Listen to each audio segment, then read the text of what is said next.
എന്റെ പ്രിയപ്പെട്ടവരെ, ആ ഖബറിലേക്ക് ജനാസ കൊണ്ടുവച്ച് കഴിഞ്ഞാൽ എല്ലാവരും മണ്ണ് വാരിയിടുമല്ലോ, പലക നിരത്തുമല്ലോ, മണ്ണ് വെട്ടിയിടുമല്ലോ.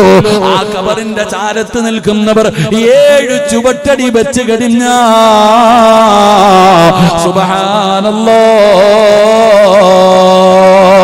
ഖബർ ഞെരിക്കുകയാ. 2 ഭാഗത്ത് നിന്ന് ഖബറങ്ങടുക്കുകയാണ്. ഖബറിന്റെ സ്വഭാവമാണ് സ്വീകരിക്കുമല്ലോ. വീട്ടിൽ വരുന്നവരോട് സലാം പറഞ്ഞുകൊണ്ട് മുസാഫഹത്ത് ചെയ്തുകൊണ്ട് നമ്മൾ സ്വീകരിക്കുമല്ലോ. ഇതുപോലെ ഖബറിനൊരു സ്വഭാവമുണ്ട്.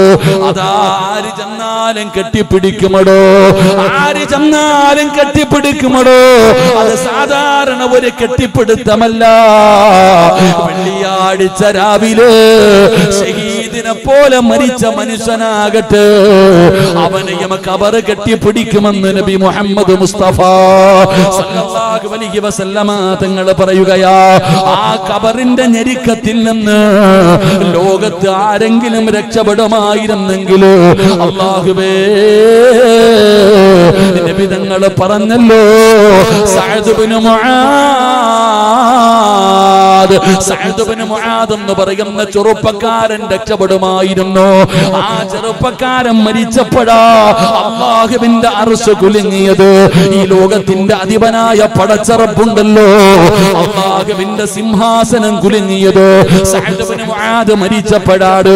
ആ ചെറുപ്പക്കാരന്റെ ജനാസ ഖബറിലേക്ക് ഇറക്കി വെച്ചപ്പോ നബി തങ്ങൾ പറയുകയാ, സുബ്ഹാനല്ലാഹ് സുബ്ഹാനല്ലാഹ്, പറ സഹാബ സുബ്ഹാനല്ലാഹ്. നബി തങ്ങളോട് ചോദിച്ചു, എന്തേ നബിയേ, എന്തത്ഭുതമാണ് കണ്ടത്, എന്തത്ഭുതമാണ് കണ്ടത്? സ്വഹാബ, എന്റെ സഅദ് ഇബ്നു മുആദിന് ഖബർ ഞെരുക്കി സഹാബ. അത് കണ്ടപ്പോഴാ ഞാൻ അവിടെന്ന് പറഞ്ഞു പോയത്.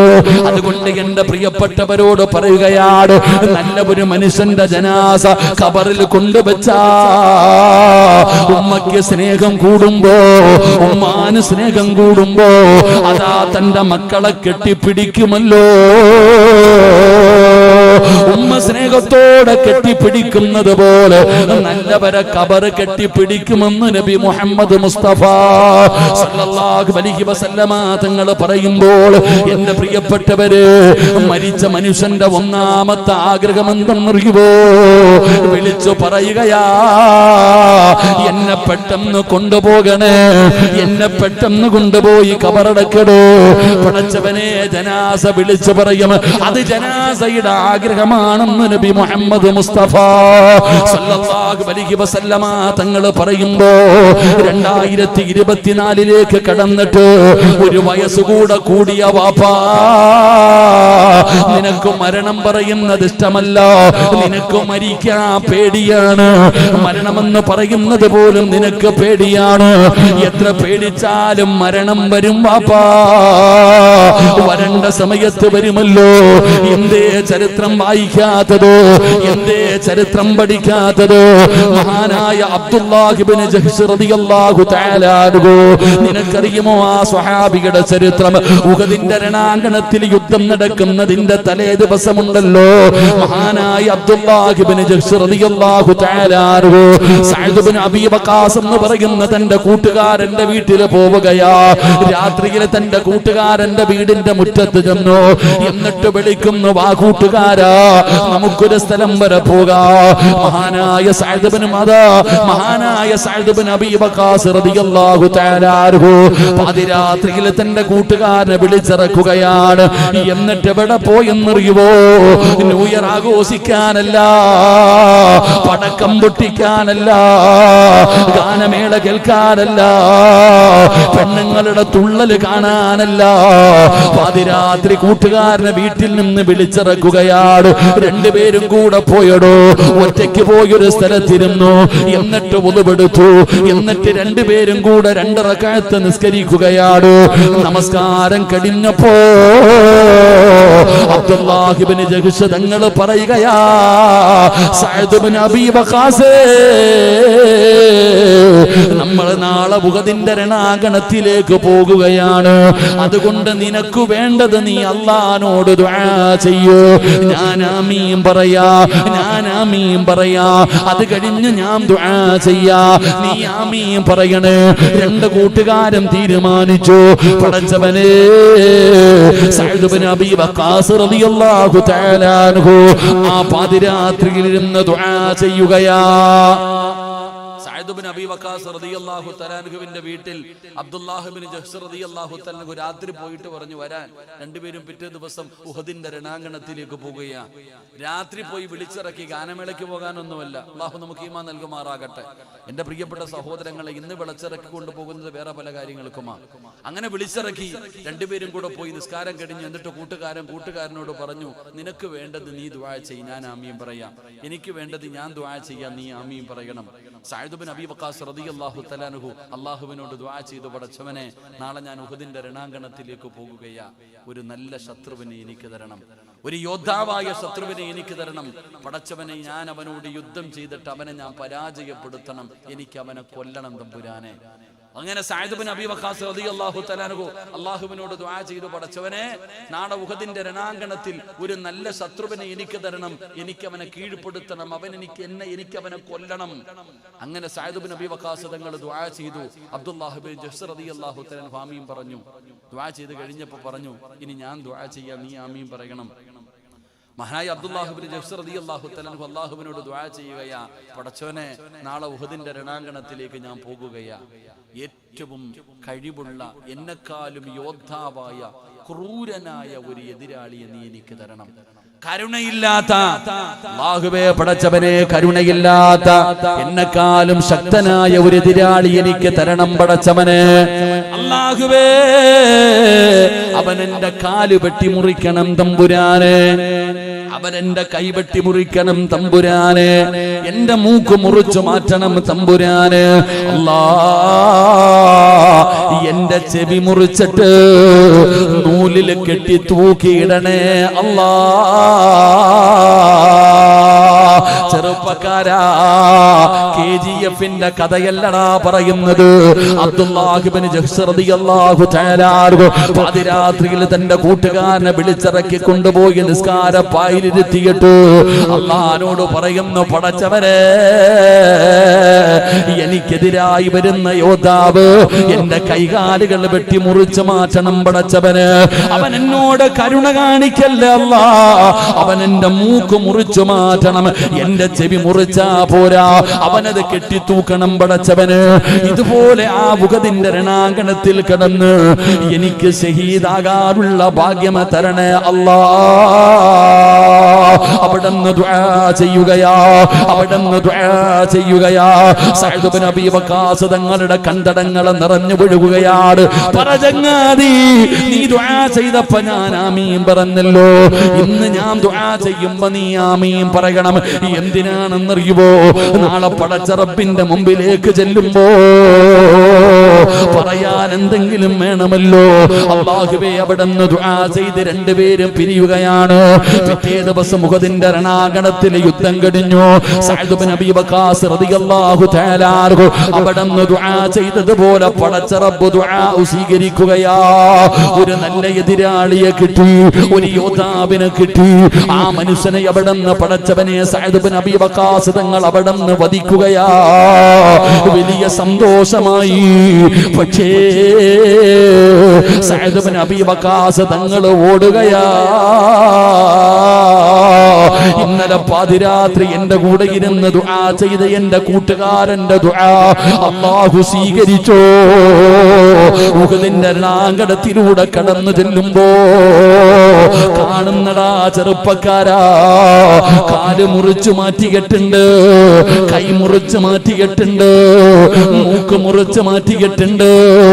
തന്റെ ചെവി ഇങ്ങനെ കെട്ടി തൂക്കിയിട്ടിരിക്കുകയാ. ശരീരം മുഴുവനും തുണ്ടം തുണ്ടമായി വെട്ടി നുറുക്കിയിരിക്കുകയാ. ജീവനുണ്ട് ചെറുപ്പക്കാരാ. അബ്ദുല്ലാഹ് ഇബ്നു ജഹ്ശ് റളിയല്ലാഹു തആല അൻഹു ജീവനുണ്ടായിരുന്ന ചെറുപ്പക്കാരാ. ഓടിയടുത്തേക്ക് ചെന്നടോ സഅദ് ഇബ്നു അബീ വഖാസ് തങ്ങൾ ചെന്നപ്പോ അവിടെന്ന് പറഞ്ഞു, കൂട്ടുകാരാ, എന്റെ ദുആ അല്ലാഹു സ്വീകരിച്ചല്ലോ. നീ എനിക്ക് സാക്ഷിയാ. നാളെ പടച്ച റബ്ബിന്റെ മുമ്പിൽ ചെല്ലുമ്പോ അല്ലാഹുവേ എന്ത് ചെയ്തെന്ന് ചോദിക്കുമ്പോ എന്റെ കണ്ണ് തന്നല്ല, എന്റെ കൈകാലുകൾ പടച്ച റബ്ബിന്റെ ദീനിന് വേണ്ടി കൊടുത്തല്ലോ. എന്റെ ചെവി കൊടുത്ത് റബ്ബേ, എന്റെ മൂക്ക് കൊടുത്ത് റബ്ബേ, എന്റെ ശരീരത്തിന്റെ ഭാഗങ്ങൾ അല്ലാഹുവിന്റെ ദീനിന് വേണ്ടി കൊടുത്ത് റബ്ബേ എന്ന് പറയാൻ എനിക്ക് കഴിയുമല്ലോ. അതുകൊണ്ട് നീയാണ് സാക്ഷി എന്ന് പറഞ്ഞുകൊണ്ട് ഉഹദിന്റെ രണാങ്കണത്തിൽ കടന്ന് ഷഹീദായെന്ന ചരിത്രം പറയുമ്പോ എന്റെ പ്രിയപ്പെട്ടവരെ, അവർക്ക് മരിക്കാൻ പേടിയില്ലായിരുന്നടോ, അവർക്ക് മരിക്കാൻ ഭയമില്ലായിരുന്നു. പക്ഷേ നമ്മൾക്ക് പടച്ചവനെ ഓരോ കൊല്ലം കഴിയുമ്പോഴും സ്വഭാവത്തിന് മാറ്റമില്ലടോ. വീണ്ടും നമ്മൾ മോശമായ ചുറ്റുപാടുകളിലാണ്, മോശമായ സ്വഭാവമാണ്, അഹങ്കാരം കൂടുകയാണ്, ധിക്കാരം കൂടുകയാണ്. മരിക്കേണ്ടവരാണെന്നുള്ള ചിന്തയില്ലല്ലോ. പ്രായമുള്ളവനുമില്ല, ചെറുപ്പക്കാരനുമില്ല, എല്ലാവരും അല്ലാഹനെ മറന്നുകൊണ്ട് നടക്കുകയാണ്. ജീവിതം ആസ്വദിക്കാനുള്ളതാ ഉസ്താദ്, ജീവിതം സുഖിക്കാനുള്ളതാ ഉസ്താദ്. നിങ്ങളൊക്കെ പറയുന്നത് പോലെ മരണത്തിന് ശേഷം ഒരു ജീവിതമുണ്ടോ? എല്ലാവരും പറയുന്നത് സ്വപ്നലോകത്താ നമ്മൾ ജീവിക്കുന്നതെന്ന്. ഇല്ലടാ ചെറുപ്പക്കാരാ, ഇല്ലടാ ചെറുപ്പക്കാരാ. അൽഹാകുമുത്തകാസുർ ഹത്താ സുർതുമുൽ മഖാബിർ കല്ലാ സൗഫ തഅലമൂന സുമ്മ കല്ലാ സൗഫ തഅലമൂൻ. ഈ സൂറത്ത് ഓതി നോക്കടാ ചെറുപ്പക്കാരാ.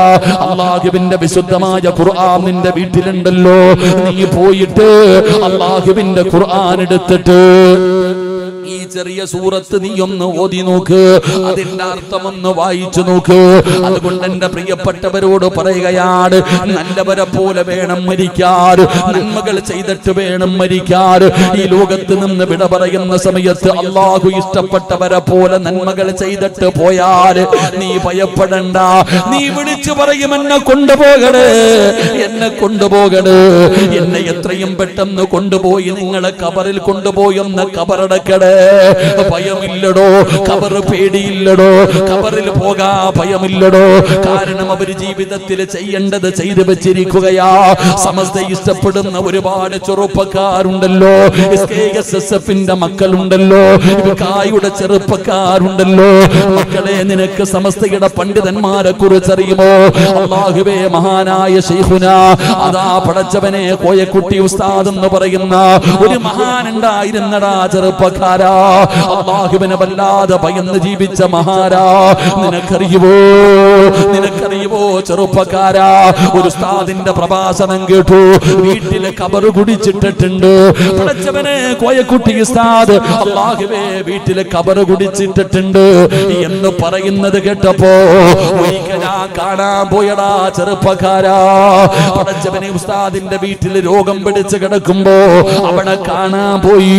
അവസാനം അവിടെ ദുആ ചെയ്തിട്ടിറങ്ങുമ്പോ ഞാൻ ചോദിച്ചു, ഞാൻ ഇങ്ങനെ ഒരു വഅദ് കേട്ടു, അതാ കബറ് കുടിച്ചിട്ടിട്ടുണ്ടെന്ന് സത്യമാണോ എന്ന് ചോദിക്കുമ്പോ തന്റെ വീടിന്റെ മുമ്പിൽ ഒരു ഓടിട്ട ഒരു ഷെഡ് കണ്ടു. പടച്ചവനെ ചെന്ന് നോക്കുമ്പോ ജീവിച്ചിരുന്നപ്പോ വീടിനകത്ത് കബറ് കുടിച്ചിട്ടിരിക്കുകയാ മോനെ. എന്നിട്ട് എല്ലാവരും വന്ന് നോക്കുന്നത് കാരണം പലക നിരത്തിയിട്ട് മണ്ണിട്ട് വെച്ചിരിക്കുകയാ.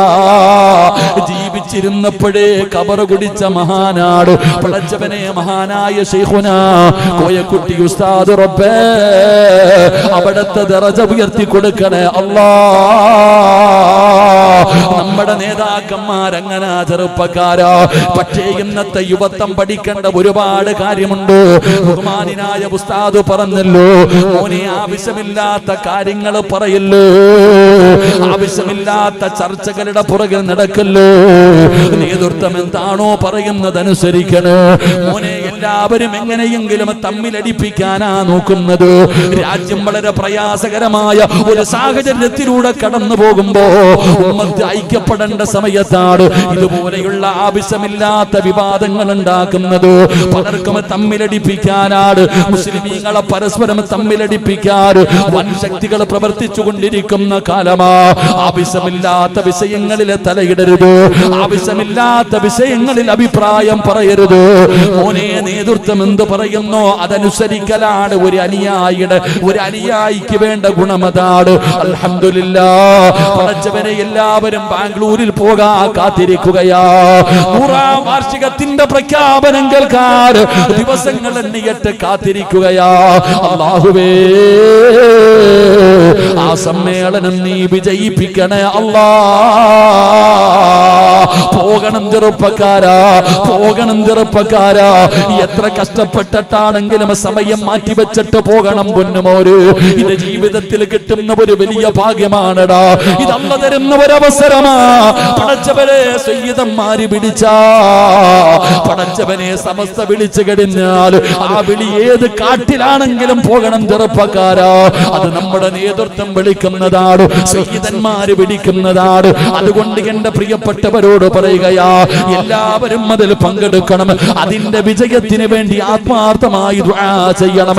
റബ്ബേ അതിനുള്ള ഭാഗ്യം തരണേ അല്ലാ. എന്റെ പ്രിയപ്പെട്ടവരോട് പറയുകയാ, ആവശ്യമില്ലാത്ത വിവാദങ്ങളിൽ നിന്ന് ഒഴിഞ്ഞു നിൽക്കൂ.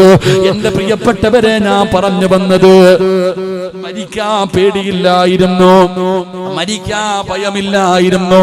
അവര് റെഡിയായിരിക്കുകയാണ്, എപ്പോ വേണമെങ്കിലും പോകാൻ അവര് തയ്യാറായിരിക്കുകയാ. പടച്ചവനെ, നമുക്ക് ആ ചിന്തയുണ്ടോ? ആ ബോധം നമുക്കുണ്ടോ? മഹാനായ ആദരവായ പ്രവാചകൻ നബി മുഹമ്മദ് മുസ്തഫ, ആദരവായ പ്രവാചകൻ നബി മുഹമ്മദ് മുസ്തഫ സല്ലല്ലാഹു അലൈഹി, നമുക്കറിയാം, നമ്മുടെ കേരളത്തിലുള്ളവർക്കൊക്കെ ഉസ്താദുമാർക്കൊക്കെ അറിയാം. സമസ്തയുടെ പ്രസിഡന്റ് ആയിരുന്ന ആളാണ് ഞാൻ, കോഴിക്കോട്ടി ഉസ്താദ്. ഞാൻ ഉസ്താദ് രോഗം പിടിച്ച് കിടക്കുമ്പോൾ ഒരു പ്രഭാഷകൻ പറഞ്ഞു, വീട്ടിൽ കബറ് കുഴിച്ചിട്ടുണ്ട്, അടുത്ത് പോയിരുന്നു ഖുർആൻ ഓതുവന്നു. ഈ പ്രസംഗം എന്ന് പറയുമ്പോൾ അത് ഉള്ളതാണെന്ന് അറിയില്ല. ഞാൻ ഒരിക്കൽ ഉസ്താദിനെ കാണാൻ പോയി, സുഖമില്ലാതെ കിടക്കുമ്പോൾ. അവിടെ ചെന്നപ്പോൾ ഞാൻ ചോദിച്ചു, ഞാൻ ഇങ്ങനെ ഒരു പ്രസംഗം കേട്ട് സത്യമാണോ എന്ന്. എനിക്ക് തോന്നുന്നു അന്ന് സുൽഫി എൻ്റെ കൂടെ ഉണ്ടെന്ന്, റഫീഖൊക്കെ ഉണ്ടായിരുന്നു. ഞാൻ അന്ന് പോയി ഉസ്താദിന്റെ വീടിന്റെ മുമ്പിൽ ഒരു റൂമുണ്ടായിരുന്നു. അതിനകത്ത് വാപ്പാടെ ആരുടെ ഖബറുണ്ടെന്ന്, അതിന്റെ പരിസരത്ത് ഒരു ഖബർ കുഴിച്ചു. ഇങ്ങനെ എല്ലാവരും പറയുന്നത് കാരണം ഇതിങ്ങനെ മണ്ണിട്ട് കുറച്ച് എന്തോ വെച്ചതിന്റെ മുകളിൽ മണ്ണിട്ട് വെച്ചിരുന്നു. പേടിയില്ലടോ. അവരൊക്കെ പോകുന്നതിന് മുമ്പേ ഒരുങ്ങിയിരുന്നവരാ. അള്ളാഹു അവിടുത്തെ ദറജ ഉയർത്തി കൊടുക്കുമാറാകട്ടെ. അൽഹംദുലില്ലാഹ് നമ്മുടെ പണ്ഡിതന്മാര് മഹത്തുക്കൾ അപ്പോഴാണ് ഈ ആവശ്യമില്ലാത്ത വിഷയങ്ങളിൽ അഭിപ്രായം പറയാൻ അവിടെ ഇവിടെയും കിടന്ന ഗ്രൂപ്പുകൾ ഉണ്ടാക്കിയിട്ട് ആവശ്യമില്ലാത്ത ചർച്ചകളൊക്കെ ഒഴിവാക്കുക. നമ്മുടെ സ്വപ്നമാണ് 100ാം വാർഷികം.